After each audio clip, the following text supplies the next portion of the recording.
Welcome back, my dear viewers. This is totally unscripted, so I apologize beforehand that I won't be sounding so organized in this video. But whatever, you all clicked on this video because you wanted to know how I did it. How I made part 2 of What If Deku Was Quirkless. And right now I will not tell you how I did this visual novel effect, because this will be a video of itself. But I will tell you how I came up with the idea of What If Deku Was Quirkless.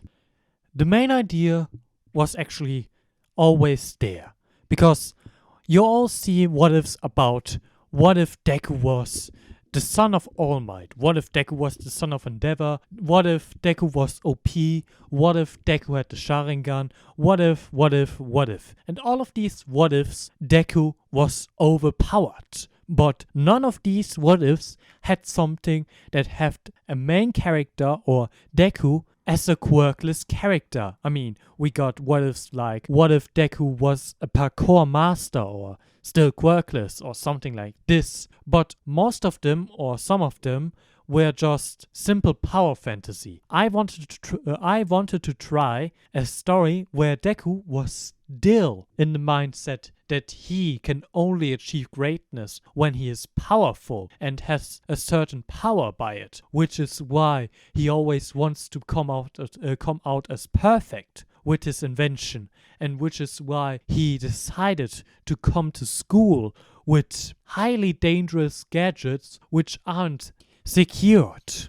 He's more scared to fail than to even be scared to lose his own life or the life of other persons, which is his fatal flaw and which will be the main story arc for him. I mean, some of you have probably seen all of these kinds of things in the first arc or in the beginning, where I started to make this journal point at the beginning where he stays out really early to just test something and stands there for 30 minutes and thinks about all the things that could go wrong if he doesn't do it right, and how he reacted when all of these people that run beside him or drive beside him are just way better and way efficienter than his own invention. I mean, all of them called it a toy, which is why he was quite mad at this revelation. The main focus of the story was to make an interesting and also relatable character for the reader or watcher in this case by doing this what if. I didn't want another power fantasy, which is why I wrote this as a character arc for the main character. He and the reader should learn something during his journey, which is why I designed the character in typical Japanese clothing. He should also therefore represent the audience that will watch this video, because we all wear something like this. I also wanted to recreate our gimmicks and also emotional faces when we are angry, which is why I drew inspiration from the Fate visual novel while I was drawing all these kinds of emotional faces and poses. I also used some real-life references. For example, the angry face was inspired by a quick Google search for anime and also real-life angry faces. The smug face was an inspiration from a website that was called 25 Famous Anime Smug Faces, and the normal face was actually just a relaxed face from a person. Then I made some kind of poses, how they would hold their hands and also their arms when they were talking or when they were just expressing their emotion. And boom, I got a bloody great picture and could easily convert the emotion of this specific character, which is not as hard as it may look. After drawing all these kinds of different emotion and poses for the main character Deku, and also making sure what he is wearing, I made sure to draw the mom, the mother of the main character, Izuku Midoriya. So my main focus was actually that she knows Izuku, and also that she knows how he can react. But she's actually almost done with his bullshit right now, which is why I wanted to recreate this kind of feeling or kind of emotional phase, which is why I decided to use the I don't care look right now, or do I look like I care look? Because Izuku's mom in this what if is not some kind of slave trader or something like this. She is actually just a normal mother who sees the potential that her son has, but is quite disappointed that he doesn't use it, and always wants and tries to encourage him to use it, but every time he doesn't do this, she is ready to use some drastic measurements, like threatening him by making him pay for his own stuff, in this case looking for a job, or even threatening him in destroying all of his invention when he doesn't secure all his invention during the drives.